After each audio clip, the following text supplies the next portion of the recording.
Welcome. Welcome to our special program for resistance. It takes a couple minutes for participants to enter the room. So we're gonna give people a few minutes to come in before we begin.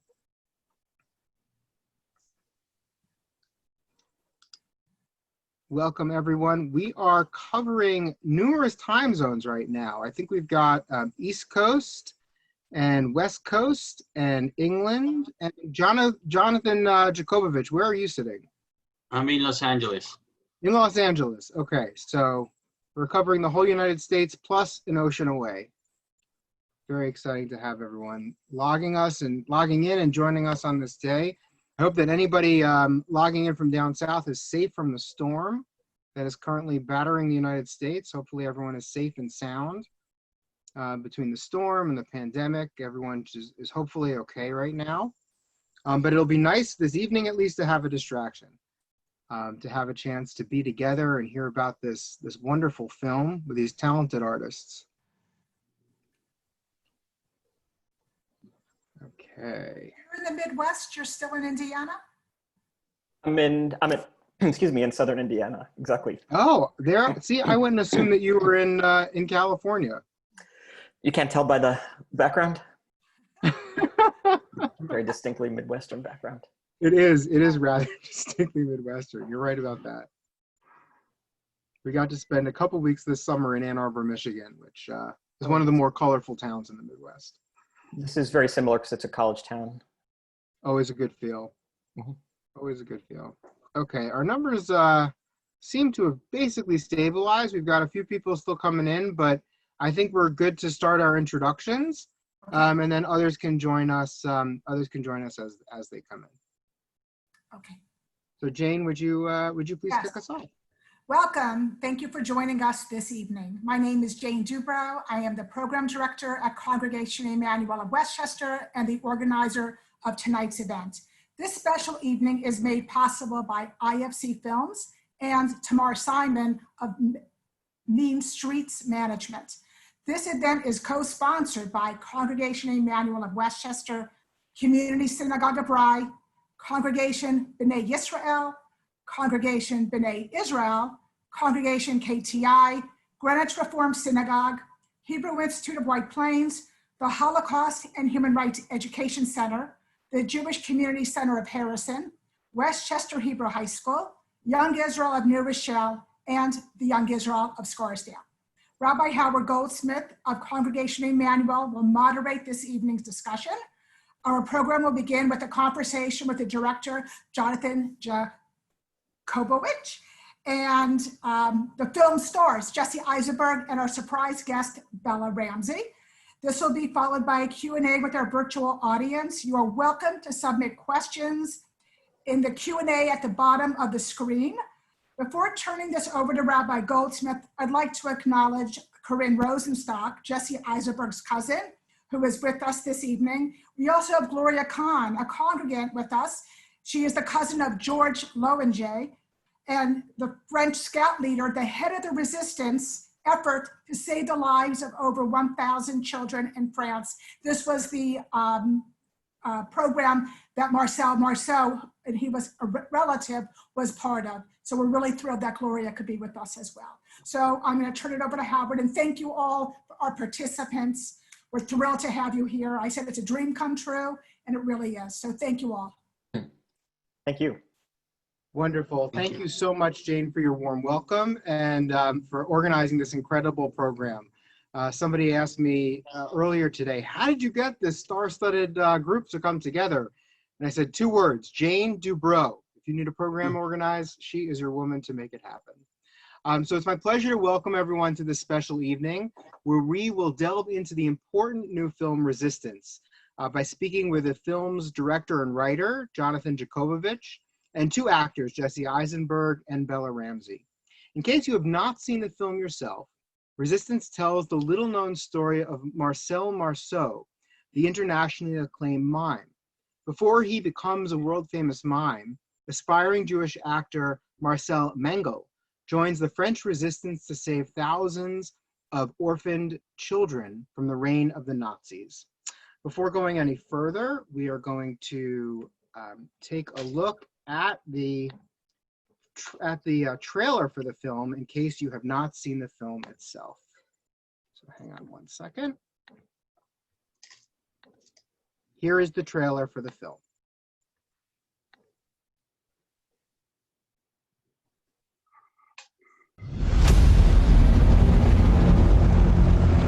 Imagine fighting this war as a civilian. Imagine not knowing how to shoot a gun, challenging the Nazis to save lives. I have just heard an incredible story.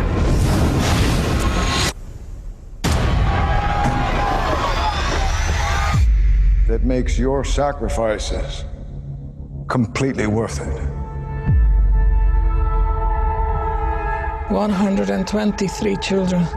Their parents were just killed by Nazis. We need to train them to survive. What good does it do to teach them fear? I think it's important to help the children laugh in the middle of this war.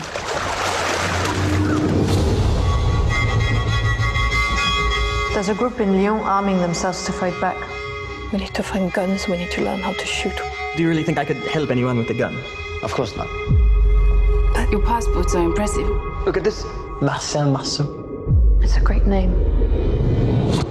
Welcome to the Resistance. Why are we fighting a war we can't win? We can't kill all the Nazis, We can kill some. or we can save some lives. We want to take them out to France. See if we can get across the border. Tell me where they are. I don't know where they are. You do know!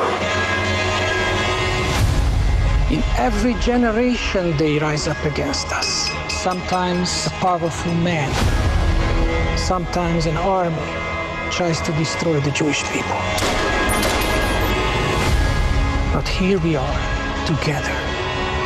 You are not alone. What's the best way to resist? It's not to kill them.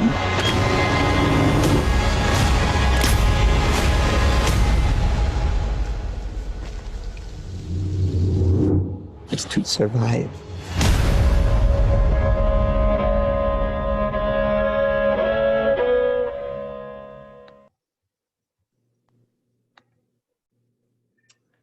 So with that, I would like to introduce our panelists for this evening. First, we have Jonathan Jakubowicz. He is a Venezuelan filmmaker and writer whose film Sequestro Express was nominated for the Best Foreign Language Film at the British Independent Film Awards and was a New York Times Critics' Pick in 2005. He is of Polish-Jewish descent. Jesse Eisenberg, who plays Marcel Marceau, is a movie actor known for his Academy Award-nominated role as Mark Zuckerberg in the 2010 film The Social Network. He's also starred in the films The Squid and the Whale, Adventureland, The Education of Charlie Banks, 30 Minutes or Less, Now You See Me, and Zombieland. In addition, he played Lex Luthor in the 2016 film Batman vs. Superman, Dawn of Justice. Bella Ramsey, who plays Elsbeth and stayed up very late in the UK tonight, is one of the orphans around whom the story centers. Bella is well known for her roles in Game of Thrones, Hilda, and The Worst Witch. Okay, I'm now going to cancel the spotlight here, and I would like to start off first with a question for Jonathan. Jonathan, can you please give us some background? How did you learn the story of Marcel Marceau, and why did you want to tell it? Well, I learned it like, you know, most people learn things today online, you know, and I somehow came across my eyes that Marcel Marceau saved children in the Holocaust. I had absolutely no idea. I knew who he was. I saw him perform live when I was a kid. I didn't know he was Jewish. I didn't know he was involved with the resistance. So it immediately grabbed my attention, and I started doing as much research as possible. it was at the time that I was about to premiere my film Hands of Stone at the Cannes Film Festival. So since I was going to France, I started trying to find relatives and people who knew him who may be involved in the story. And I was lucky that I was able to track down George Loinger, who Jane mentioned. He was 106 years old, living in Paris. And, you know, through his niece and his grandson, we were able to sit down together for close to an hour. And he told me a lot of what you see in the film. He was the head of the Jewish Boy Scouts of France. He was the one who invited Marcel to join the group and was the essential part of this whole operation that ended up saving 10,000 children. After I spoke with him, I knew there was nothing I could do with my life before I told this story, and you know, that's what I did. What a compelling way to say that. There's nothing you could do with your life before you tell this story. To be moved so much by a story is certainly a powerful thing. And as one of my mentors once said, the greatest truth is sometimes in fiction, so imagine how much greater in a story like this, which is true, as unbelievable as it may seem. Jesse Eisenberg, would you do us the favor of telling us how you became involved in this project? What about it interested you, and how did you come to take on this role? Yeah, Jonathan had, I guess, started thinking of me while he was writing it. And so when I received the script that he wrote, it was accompanied by 2 pictures, one of me and one of Marcel Marceau at around the same age as I am. And I thought the resemblance was uncanny. My cousin who's watching now, Corinne, our family comes from this small area of Poland. And when I started researching Marceau, I found that his father came from like an hour's drive away from where our family is from. And so when I started thinking of this guy who, you know, I had only known about, you know, as like this famous French mime who I'd never heard his voice, I knew nothing about him biographically. When I started kind of looking into it, I realized he and I were very similar people, separated only by a few decades. We were both performers, putting on our one-man shows. That's kind of what I like to do in my spare time. You know, and genetically, you know, from the exact same narrow pool there. So it kind of occurred to me that, you know, were it not for a few decades, that would have been me, you know, and at my best doing what he does in this movie. What an incredible way to relate to somebody, not only through profession and that kind of an affinity, but also really geography and heritage. Can you tell us a little bit more about that heritage, about what coming from that part of the world means to you, about the role perhaps that Judaism plays in your life? Marcel Marceau clearly had something of an ambivalent relationship as depicted in the movie with his Judaism. I'm wondering if you can share a little bit with us about your relationship. Yeah, I could probably relate to Marceau's spirit. You know, he's a performer. Performers, in my experience, tend to kind of rebel against the, you know, usually whatever the culture they're born into. Hard to say what begets what. Are you rebelling because you're a performer, or are you a performer because you're rebelling and that's the way to express yourself? In terms of my experience with my own like heritage, I kind of like, and I want to acknowledge that my cousin is watching, maybe she had a similar experience to me, but like my father didn't know much about his family's history because as he tells it to me, his father, my grandfather, was reluctant to talk about all the people he lost in the war because it was, you know, because he was a contemporary of the victims, and maybe he was, you know, racked with survivor's guilt, whatever it was. That generation didn't talk so much about it. So I kind of started uncovering my family's history on my own in my early 20s when I realized that I had a cousin who was living in Poland who was a survivor, and I kind of decided to go and stay with her and learn about her and write about her. And I started kind of to investigate my family's history. My wife and I traveled to the small town where my family is from in Poland. And, you know, my wife's family is from Russia. I mean, her dad was born in Russia. He's also Polish, but they escaped to Russia during the war. So my wife was also kind of in touch with her roots there. In terms of my own like religious background, I pretty much like started to reject my own religion, like, or at least the formalization of my religion when I was like 12 or 13, because I didn't like the kind of culture of, you know, the bar mitzvah circuit when I was growing up. Didn't have a lot of like friends, and that kind of big parties and all that stuff kind of terrified me. And I don't know, it kind of made me, recoil.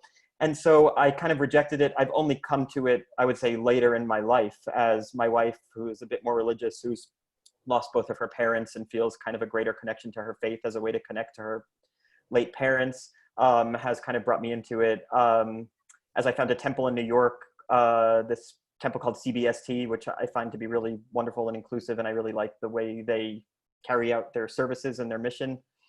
And thinking about my family's history, and then also doing a movie like this, where I'm thinking not only from a kind of, you know, intellectual or creative way about what it must be like to have been Jewish at that time, but from a visceral experience, because acting is a very visceral, emotional experience. And so I kind of try to put myself as much as possible into like the emotional experience of somebody who feels like he's being persecuted by virtue of one thing, and saving these, you know, hundreds of kids whose families have been killed for one thing. And when you start to think of yourself as kind of like, you know, a member of a persecuted class, I think in some ways you have this pride, almost as a kind of rebellious reaction to the persecution. It's amazing how often children, either around the time of bar mitzvah, decide that it's not for them, in much the same way that children around the age of 13 reject just about everything that their parents yeah, of course. And I can speak for a lot of rabbis to say that when people find their way back on their own, not because they were told to do something, but because it becomes personally meaningful for them, those are often the most gratifying people to work with. People who love it their whole life, God bless them. Like I don't, you know, but I certainly also went through my rebellious phase. Bella, I'd like to turn to you now. I know, you know, Jesse was just talking about how he was removed by several generations from the events of the Holocaust. And I'm wondering, what did you know about the Holocaust before you started making this film? I pretty much only knew what I'd learnt at school, which is, again, they don't have time to cover the whole of the Holocaust in like history lessons. So it was a very small like proportion of the story that I knew. So I knew that. I've always found it like an interesting topic. The fact that happened and it wasn't that long ago always kind of fascinated me and scared me. So I've always kind of done more research into it. But again, I still had a very limited knowledge, I think. But then coming to being part of resistance, I mean, it's one thing to learn about it in school, and it's another thing to kind of be immersed in a story about it. So that, I think the whole experience was, I definitely learned a lot more than I could ever learn from a textbook at school by actually being involved and getting some sort of experience, like a taste of the experience of a young girl in Nazi Germany would have had at the time who was Jewish. Yeah, so I almost felt like I was stepping back into history, which was incredible and definitely helped me to greater empathize and learn and grow. Well, you know, the way that you portrayed that character really helped all of us, anyone who watched the film, step back into history with you. You did such a masterful job capturing that sense of fear and uncertainty that pervaded the time. Bella, if you could edit the textbooks in England or at the school where you go, what are a couple things that you would add to the curriculum to make sure that people know about this part of history? Having been in this role, having placed yourself there as an actor, what would you have them teach in the school? I'd have them watch Resistance. That would probably be the first thing to do. I think we need to hear, more personal stories.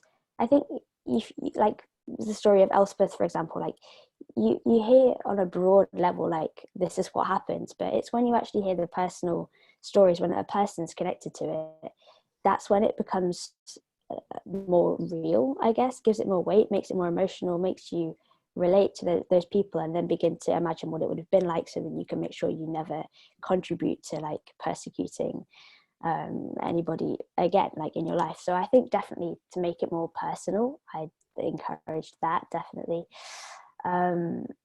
Also, I think it's interesting, there are so many untold stories.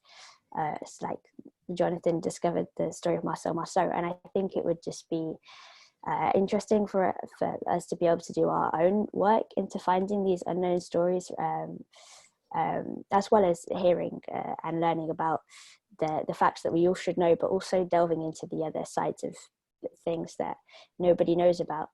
I think that would be a really good way of doing it, because then it makes it more personal. Again, if you're learning and finding out for yourself, then it definitely cements it more. Beautiful, thank you. You know, Bella, you just spoke about how the power of narrative, of an individual narrative, helps to bring a story to life, and it's one of the things that makes this film unique.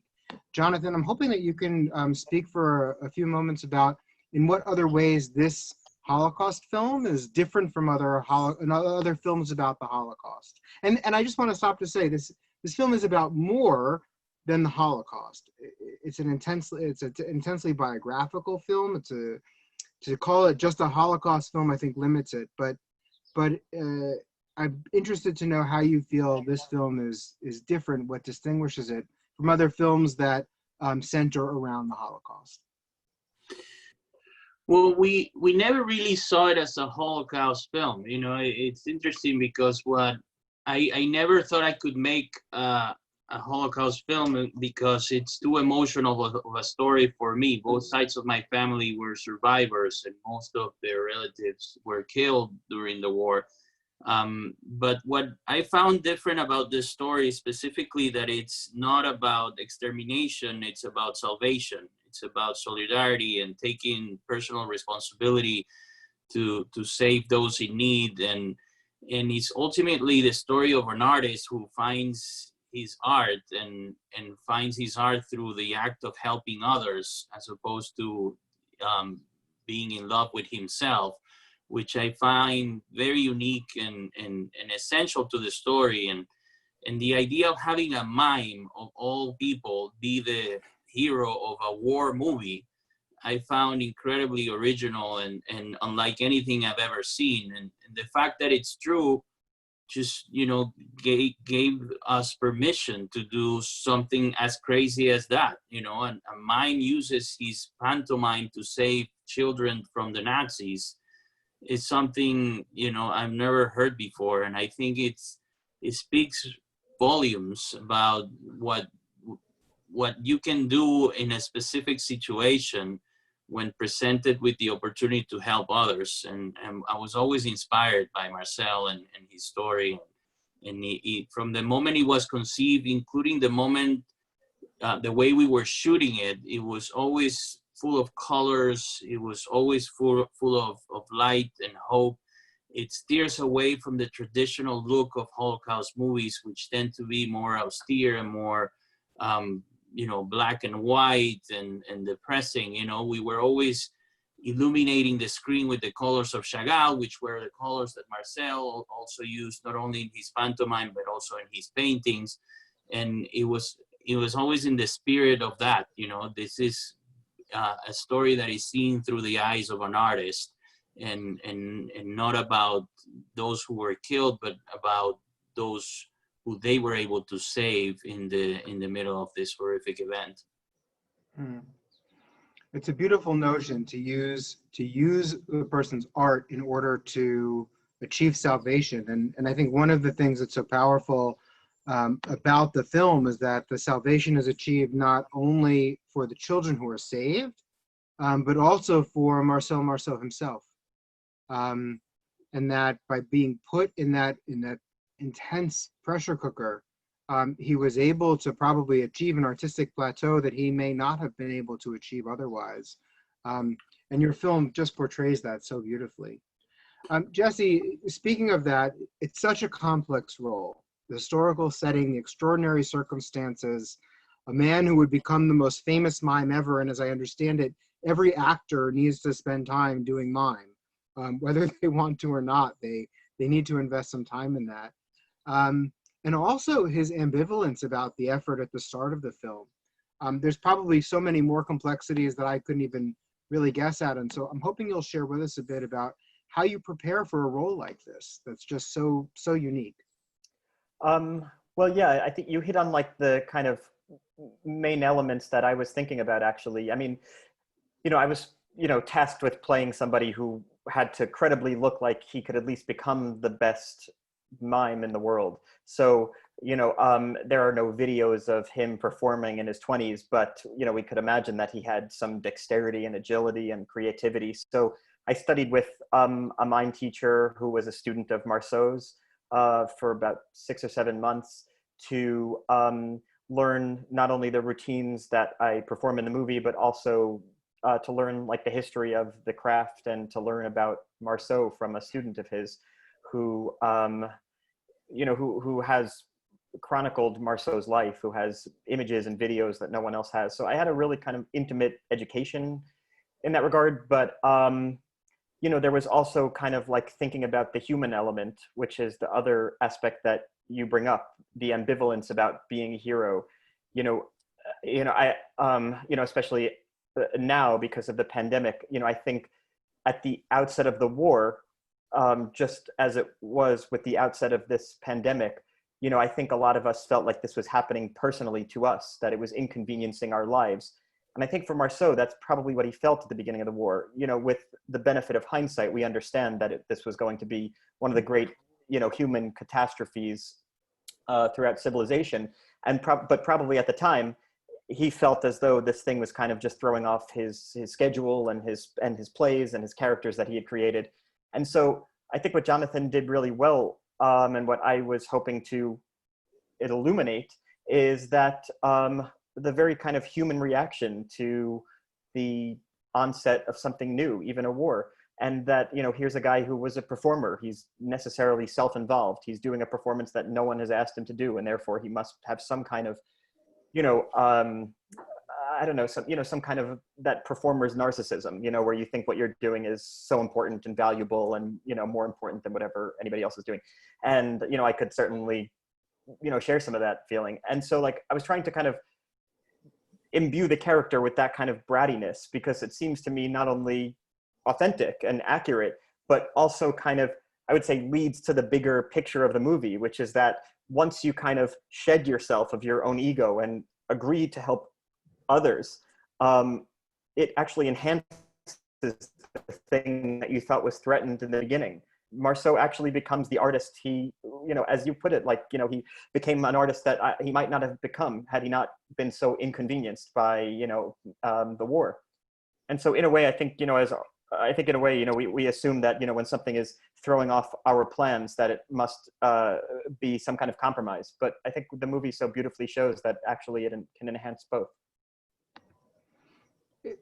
In addition to that, I think what the movie also shows is that he was able to use his passion and his creativity to create new pathways for the resistance. As we just saw in the trailer, which the trailer I think emphasizes perhaps almost more than the movie, but this choice, which Marceau talks with his girlfriend under the bridge, saying, we can either kill a few Nazis who we can't defeat, right, or we can save lives and we can save children.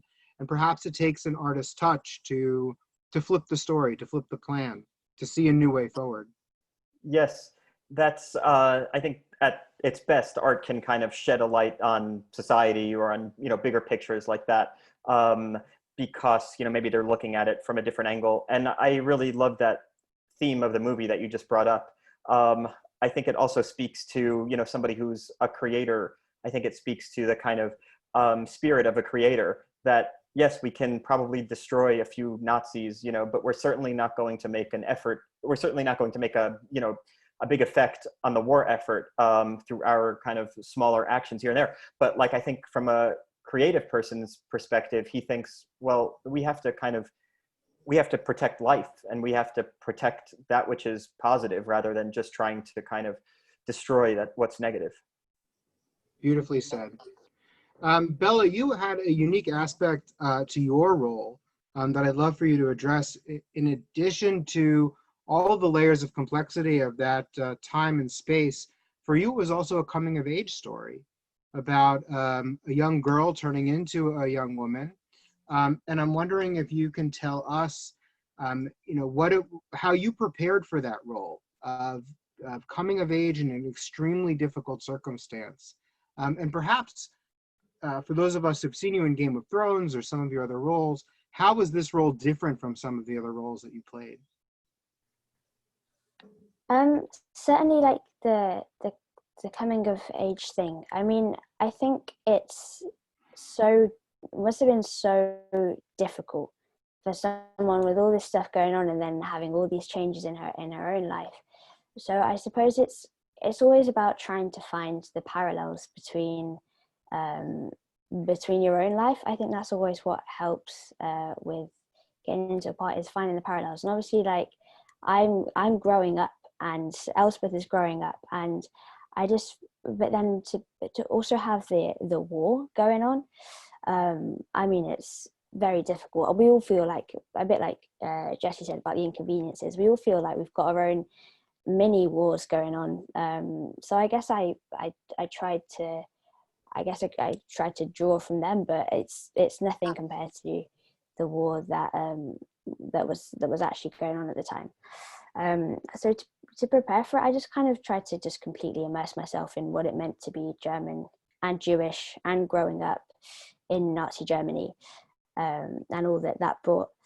What was your second question? Oh yeah, about how it was different. I mean, this was true.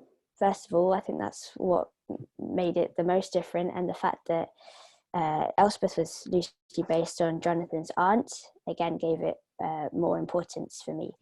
It's definitely felt like the most important thing that I've done by a long shot. I think that's what makes it the most difference, is of how important it was, of how personal and emotional it was, and the fact that it was true. But yeah, honestly, it was a crazy experience from like all angles with that, and with playing someone who, well, like that. Does it being important as an actor, does a role that is more important feel more gratifying? Is it something that you feel better about having done than a different role? For me, yes. The reason that I like acting so much is the fact that it tells stories, and like, to tell made up stories is one thing, but then to tell true stories that are actually important is another thing. So yeah, it definitely feels good. It feels like that's why, it feels like there's a lot more purpose to it, and kind of, yeah, I guess gratifies and emphasizes the fact that this is why I'm doing this, is because it's important, and I'm just privileged to be able to play a part in telling the story through the medium of film, which is accessible for everybody. It's interesting, as somebody who views films, sometimes I want something that's purely escapist nonsense that definitely didn't happen, and that can be satisfying in the way that junk food is sort of satisfying. But a film like this one that tells a true story, a very important story, you're right, there's something certainly more gratifying about it. Thank you for that perspective. Jonathan, I'd like to turn to you. I have a question about some of the decisions you made for how you depicted various scenes. At points, the violence in this film is very graphic and very intense. And I wonder, how did you determine the way in which you would portray this horrendous aspect of the Holocaust? What did you hope that the graphic depiction would convey and add to the story, which at other times in our discussion now we've described as so hopeful, excuse me. How did you try to use that intense depiction to further the story? Well, I mean, I think it's interesting that you say that the violence is graphic. I don't know if you realize there's not a single drop of blood in the whole film. So maybe intense, maybe that's the word I mean, is intense rather than graphic. Yeah, I mean, it's interesting because sometimes not graphic, it's more intense, because the brain puts together the rest, and it's sometimes more horrific than if you were watching it, and if you go to the scene with the sister of Emma, you know, and what Barbie does to her, you don't see any of that, but you'll probably never forget it. And if you see it, you can probably forget it because it's just, you know, a horrific scene. But that was my approach from the beginning, you know, to try to show the real violence off screen and in a suggestive way, and let the audience truly take the journey towards how horrific the background of this story is, so that you never forget what the stakes are, but never exploit violence in a story where I think the only sin would be to be exploitative. You know, I always felt I was telling the story of my family. So I don't want to show the minutia of how my family is getting killed. You know, I rather show how other people were saved and hint at the horrific nature of the killing that was taking place. Obviously, it's a very personal choice, and there's great movies that do the opposite. But to me, it was about that, you know, not relishing in the violence, but suggesting it in a way that is respectful to the victims without, you know, making it less intense for the viewer. Yeah, I can only imagine that it's a difficult balance to strike. There's a whole population out there that is woefully uneducated on the Holocaust, and to help them realize the gravity of the situation and the true horror of it, it's important to acknowledge and to include the violent aspects of it on the one hand. And on the other hand, I think you hit the nail on the head to do it in a way that's not exploiting it. And I think you really did that masterfully. Jesse, Jesse, on the other side of the coin, there's this delightful scene with you miming in the castle, and miming for the children. And as I was watching it, I couldn't help but wonder, were their reactions genuine? Were those the reactions of child actors who couldn't keep a straight face? Or were those rehearsed? Tell us about that delightful scene. Yeah, the other children in the movie, you know, Bella's obviously very, you know, accomplished, experienced actress. The other kids in the movie were younger than Bella, but also they were just kids from the local school in Prague, from the Jewish school in Prague. And so they had never done a movie before. And, you know, the initial scene where Marceau begins to perform for them, you know, Jonathan and I wanted to kind of capture their natural reactions. So the way we filmed it, you know, the way you'd normally film a movie is you'd film one side of the scene first, where one of the characters or group of characters is standing, and then you reset, move the camera, and film the other side. So we decided to film the children before filming me, so that we can see their reactions of seeing it for the first time. And yeah, it was just this kind of perfectly magical experience for me, because I had spent, you know, the previous 7 months rehearsing the same routines by rote in my hotel room by myself, you know, frustrated with myself that I was not getting the exact, you know, gesture right, or the signature moves, or the position of, you know, each finger correct. And I became, you know, I got to that kind of plateau when you're learning a new skill that you feel you can never, you know, overcome, where it feels really frustrating and futile. And then we started filming the scene, and the kids started laughing and appreciating it and interacting. These kids only spoke Czech for the most part, so there was a language barrier to begin with, but mime transcends all that. And this experience for me as an actor who had grown frustrated with my own, you know, not fully formed skill set, suddenly like had this deep appreciation for them and deep appreciation for mime. And as they kind of enjoyed it, I started to enjoy it for the first time in months as well. And, you know, it kind of occurred to me that if this actually happened and this scene actually occurred under these horrific circumstances, you know, I think it would have imbued Marceau with a sense of purpose. You know, that's in the early part of the movie, and he spends the rest of the movie really devoting his life to saving these kids. And it started to kind of make sense for me how, they kind of, I would say, found their way into his heart through his own performer's ego. But then because he was performing with them, not just for them, I think they kind of, made a strong place for them, in his heart. And so it kind of made sense to me, and made the movie feel that much more kind of real and that much more emotionally honest and impactful. One of the things that's so amazing about that is when I imagine actors making a movie, I imagine sort of discrete scenes and not being able to really, you're performing for the camera, and it must be hard for an actor to perform for the audience who will eventually see the scene cut together with dozens of others. But here you were performing for children. And I imagine the camera must have melted away. Yes, exactly. I mean, yeah, I would say summarized, maybe even inadvertently, my entire job description, which is to try to kind of remove the artifice from the experience.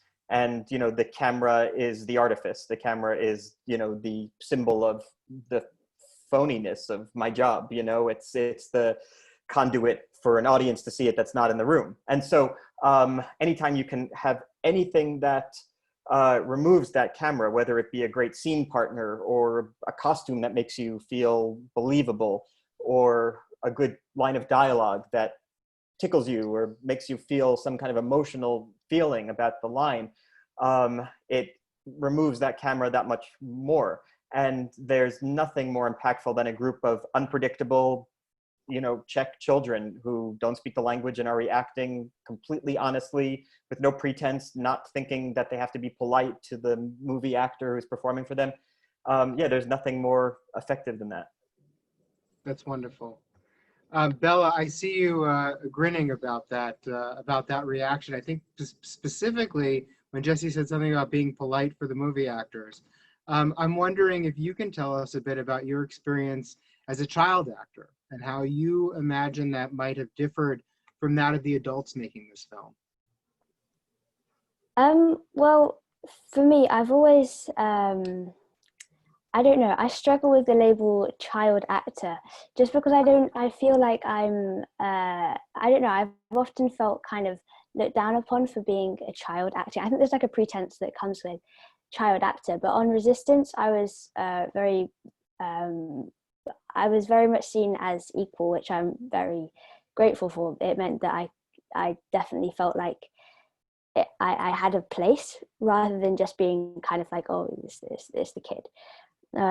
So yeah, that was I was really grateful for that, definitely, and I definitely didn't feel like I was set apart or ostracized for being younger and an actor. I definitely felt involved with it, which was really great, and also to work with the kids as well. I mean, at the same time, I didn't feel any different to them. Like, they're not professional actors, but they were much more professional than some professional actors. And yeah, as Jesse said, like the reaction they gave was honest, and that's all that acting is, really, is honesty. So yeah, I mean, I've kind of gone on a tangent and forgot what the question was, but yeah, there we go. You did a great job going on your tangent, and I will say that not only on the set, apparently, were you treated as an equal, but on the screen, you were certainly the equal of the other actors. Your performance was outstanding.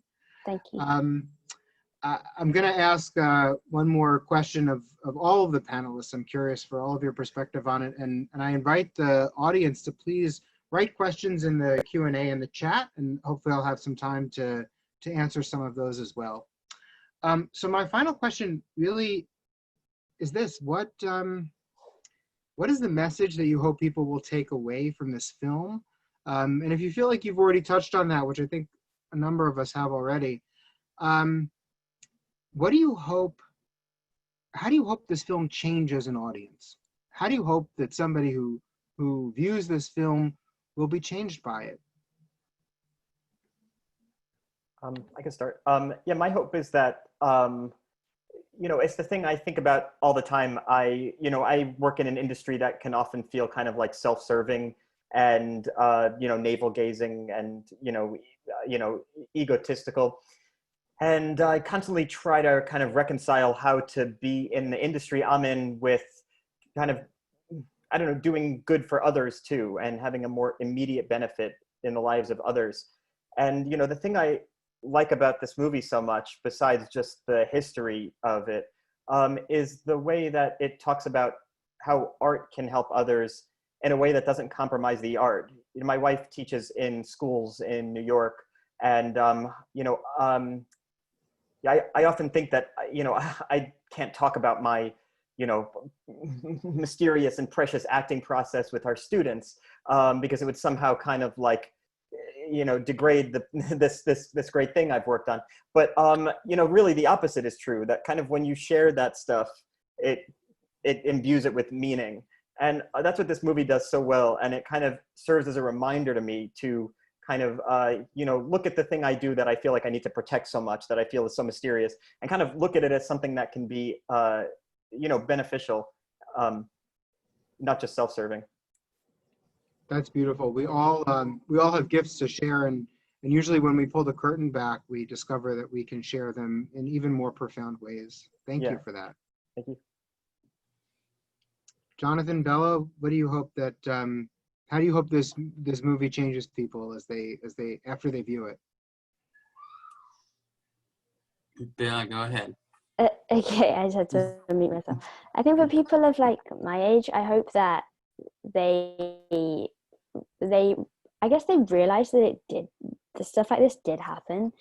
I mean, yeah, as I said, like it's something to learn about at school, it's something to see it in like a personal sense. But I just hope that it encourages people to put aside differences and like to speak out against anti-Semitism and any other form of prejudice when and where they come across it. Yeah, that's like the main thing that I hope they take away, and that also it's just I guess I think a lot of what people take away is probably subconscious. They don't even realize they're being impacted. So yeah, that's it. Beautiful. So important for everyone to know what happened, both to honor the memory of those who passed away, and also, of course, so that it never happens again. Yeah, I would add to all of those thoughts, which are also mine. I think the notion that if you find yourself in front of a situation of abuse and unfairness or something that is unacceptable is happening in front of you, sometimes we tend to look at the grand picture and think, you know, there's nothing I can do because I'm not a politician, or I'm not in the army, or I cannot change the course of history. But what is important about the story of resistance is that they stuck to what they could do to make a difference. And that is the message that Marcel gives to Emma. We're not going to be able to win this war, you know, you and I. You know, other people may be able to, but you and I are not going to be able to. But we can save these children, you know, and if you focus on what you can do, sometimes it means the world, because it's so easy to fall into despair because so much is unfair around us, and it's so little what we can do about the how unfair the world is. But, you know, if you look around you, there is stuff that you can actually change. There is people you can actually help, and there are lives that you can actually change. And instead of sitting down and complaining about how unfair the world is, you know, just go across the road and start to make a difference for someone else. I mean, that is what I always remember when I think about Marcel, when I am feeling, you know, arrogantly depressed because of what's going on in the world. And I always think, you know, it's not about that. It's about what you can do, and you can do a lot of stuff, and they proved it in the film, and that's what inspired me to make it, and that's what inspired me at every step of the way while I was doing it. You also show, I think, beautifully that we have an obligation to do what we can do.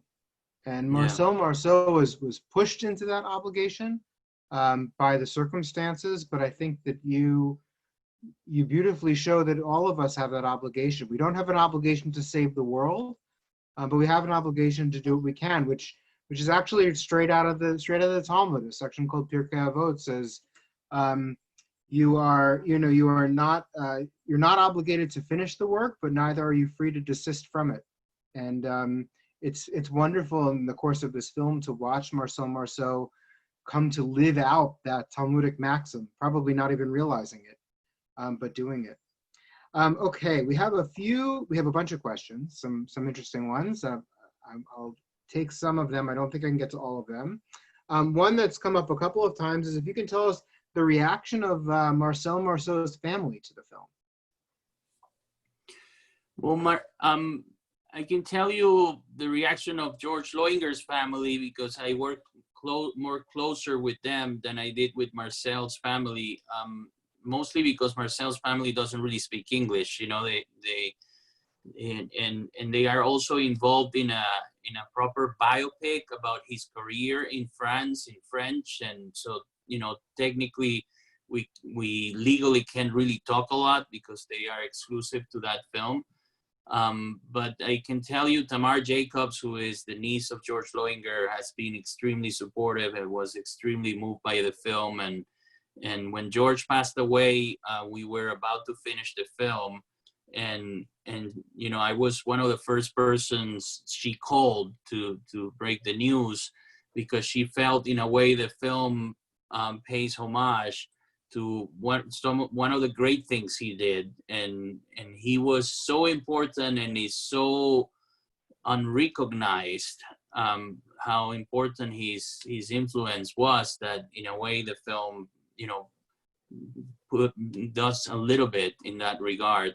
And he was always very generous about not being recognized. In fact, he joked when I met him and asked me, why are you making a movie about Marcel and not about me? And he was probably right. I mean, what he did was so incredible that deserves a movie or a series, and hopefully one day it will be made.